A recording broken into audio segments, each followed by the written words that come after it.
I'm taking notes all the time, almost every day, too. So my mind doesn't recall a lot of the things that I have written. That's why I like to write things down. And on page 246 of the revised edition of the book, that is there. Yes. The question specifically was, what should you expect to receive from your efforts to end racism and or produce justice? I think that's a legitimate question. Yes. So if people ask, well, getting rid of racism, what do you expect to get out of that? All right, well, what you expect to get out of it, according to the compensatory counter-racist logic, is you should, for the most part, expect to receive disapproval, disappointment, discomfort, and death. That is, you're in a prison system called racism. So when you make an effort, see, because I asked, what do you expect to receive from your efforts to end racism? Racism is the dominant political and religious force on the planet, and it's designed to do harm to people of color. That's what it's for. And if you try to do anything against it, one thing you can expect is disapproval, both from white people, sizable numbers of white people, and from a sizable number of non-white people. If you're talking about racism all the time, that's number one. And then you can also expect disappointment. Sometimes people talk to me and they say that, that I'm disappointed in black people's reaction when I talk to them about racism. You can expect people to react that way.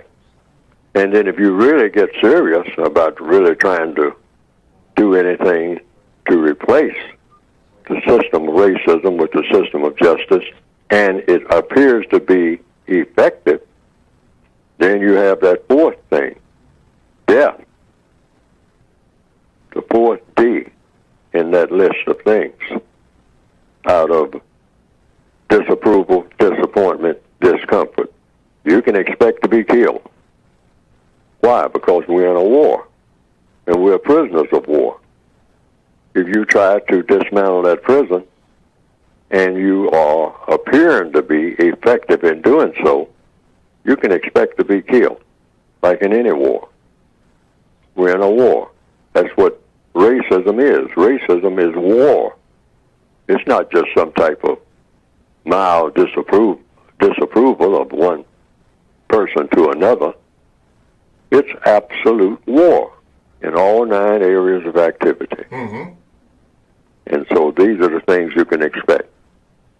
The study of the past, as it says on page 246, a study of the past shows that all attempts at ending racism and or at producing justice has resulted in disapproval, disappointment, discomfort, and or death for great numbers of people who began to have a serious effect against those powerful people who are opposed to ending racism and or who are opposed to justice being produced.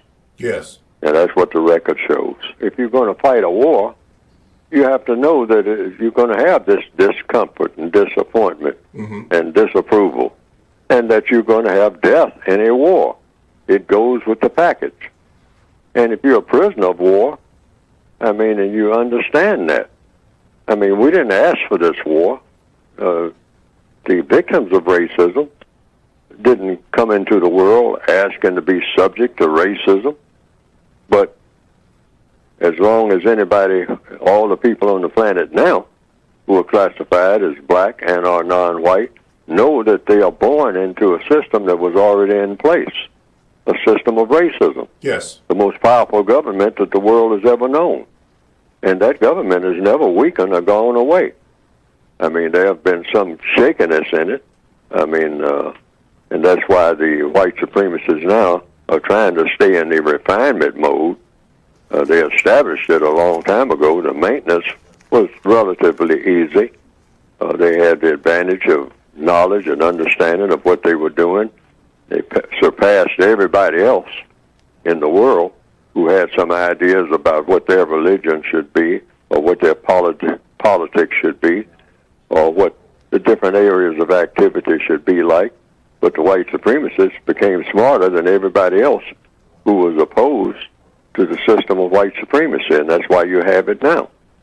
It's called racism broadly, but it's in two words, or in a few words, the system of white supremacy. That is the most powerful government that has ever appeared among the people of this planet.